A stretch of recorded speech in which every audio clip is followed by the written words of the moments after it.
อ๋อค่ะเนาะย้อนปีนางแสงจินมาหึงไหนเอาค่ะพอดปีนางแสงจินตันเฮ็ดข้าวแค่วปันเนี่ยค่ะเมื่อในปีนางแสงจินตันค่ะจะมาเฮ็ดปันแทงกำหนึ่งเลยค่ะเนาะข้าวแค่วใส่เข้มมะเขือส้มในใส่เข้มมะเขือส้มในค่ะวันนั้นเฮ็ดกว่าปอดนาแค่หนึ่งหน้าที่ก้อยเนี่ยค่ะเนาะเมื่อในเฮาค่ะจะมาจัด3 หน้าที่เนี่ยค่ะเนาะนี่ค่ะเอาแป้งข้าวโพดเนี่ยมาเทใส่กะละมังนะคะเนาะหรือว่าอ่างนะคะข้าวจะเอาแค่ครึ่งถุงนะคะเพราะเฮ็ดตั้งถุงกินหมดนะคะเฮ็ดมันนำนะนะคะเนาะ ก็ยาวก็เอาน้ำใส่ค่ะนี่ค่ะ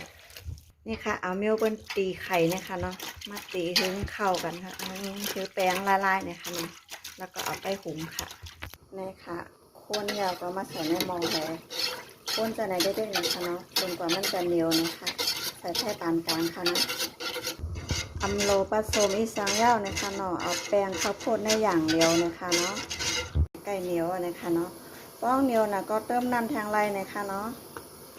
นี่ค่ะเอาหมอกในนะคะเนาะเพราะมันเหนียวนะข้นหยาบนะก็เติมน้ำแทงไรค่ะปล่อยไว้กั้มก็เทใส่ถาดใส่อ่างไรยาวนะคะเนาะสุกยาวไรยาวนะคะเนาะมาเทใส่อ่างกันค่ะนี่ค่ะข้าวเทใส่อ่างแล้วนะคะเนาะหุงข้าวแค่วยาวมาเฮ็ดเข้มมะเขือส้มกันค่ะนี่ค่ะใส่ผักหอค่ะตำผักหอหรือว่าผักหมี่โหเพิกนะคะตั้งห้องผักหมี่โหเพิกค่ะเนาะจังไหนค่ะตำอ่อนยาวก็จะกับโคกันนะคะเนาะหม้อน้ำมันเลยแล้วค่ะเอาผักหอใส่ค่ะ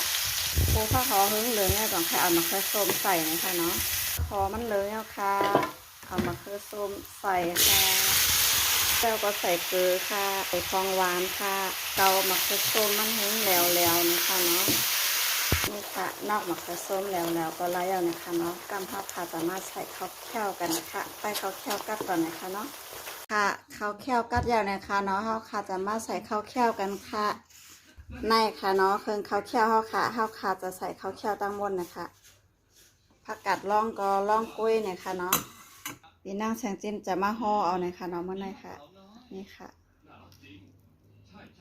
นี่ค่ะอันห่อแล้วก็อันซอยนะคะเนาะกำในเฮาค่ะมาใส่เครื่องใส่น้ำผักกาดส้มค่ะใส่เข้มะเขือส้มค่ะใส่ง่าค่ะใส่ผักหอโคค่ะใส่ถั่วลินโคค่ะใส่มักพริกโคค่ะแล้วก็ใส่ผักกี้นะคะเนาะบ้องจางก็เติมเกลือผงชูรสไรนะคะแล้วก็ใส่แจงยูไรค่ะอันนี้ไม่ได้ใส่แจงยูค่ะค่ะมักแจงยูนะคะเนาะนี่ค่ะยาวๆนะคะเนาะอันนี้ก็อันนี้เป็นอันซอยค่ะอันนี้ใส่เข้มะเขือส้มค่ะถ้วยในซ้ำใส่เข้มะเขือส้มนะคะเนาะลายปรุงมันเหมือนกันกล้วยค่ะต่างกันแค่มะเขือส้มนะคะเนาะอันนี้เป็นข้าวแค่วนะคะเนาะอำใจข้าวแรงพื้น